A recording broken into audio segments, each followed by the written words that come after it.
Goeiemôre, goeiemiddag, goeienaand en welkom by Straatwys. Nou, William James het gesê, "A great many people think they are thinking when they are merely rearranging their prejudices." Nou, vandag wil ek met jou praat oor veralgemening. Nou, dis 'n groot woord vir iets wat ons almal doen, né? Veralgemening beteken om 'n stukkie inligting te vat, dit kan klein wees of dit kan baie wees, en dan 'n besluit op grond daarvan te neem en te sê, so is dit altyd, of so werk alles, of so is almal. En dan begin ons die lewe leef met daardie bril op en met daardie aannames en ons laat toe dat dit ons kan dryf. Nou ons weet ons hoe die ou spreekwoord gaan in Engels wat sê, when you assume you make an ass of you and me. Ja, daar kom chaos in verhoudings, in ons werke en hoe ons mense sien op grond van hierdie aannames en vooropgestelde idees wat ons het.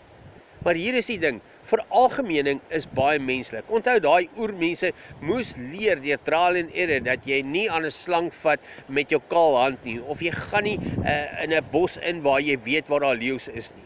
Partykeer is dit belangrik.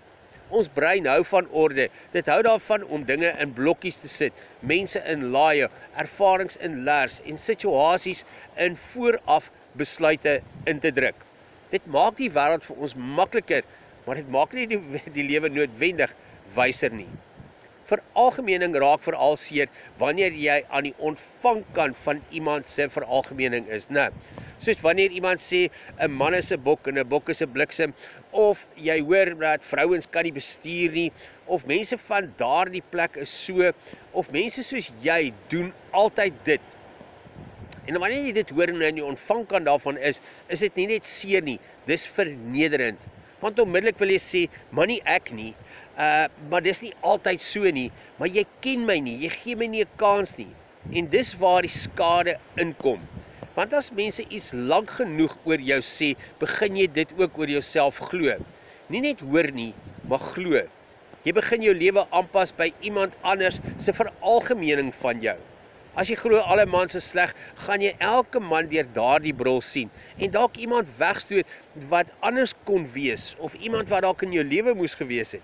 As jy glo vrouens is minder bekwaam, begin jy dalk self twyfel al is jy briljant in wat jy doen. Dis hoe veralgemening nie net oordeel nie, maar reguleer.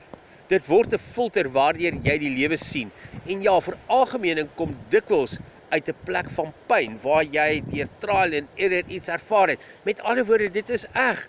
Dit beteken nie, dit is in alle situasies, in almal, vir almal, van toepassing nie.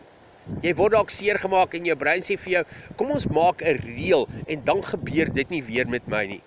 Maar ongelukkig beskerm daardie reël jou soms teen moontlike mooi goeders ook, teen liefde, teen vreugde, teen groei, teen lekker dinge. Ek onthou toe my ma oorlede is en ek haar woonstel moes opruim. En daar was lers, baie lers, want sy het alles uitgesorteer. Maar daar was ook invoices van karre wat sy 30 jaar terug gery het. Dienste wat lankal nie meer bestaan nie, waarborge wat glad nie meer van toepassing is nie. Niks daarvan het my gehelp nie. Dit het net plek opgevat en energie en tyd. En dit tref my toe. Dis presies wat ons met veralgemenings doen.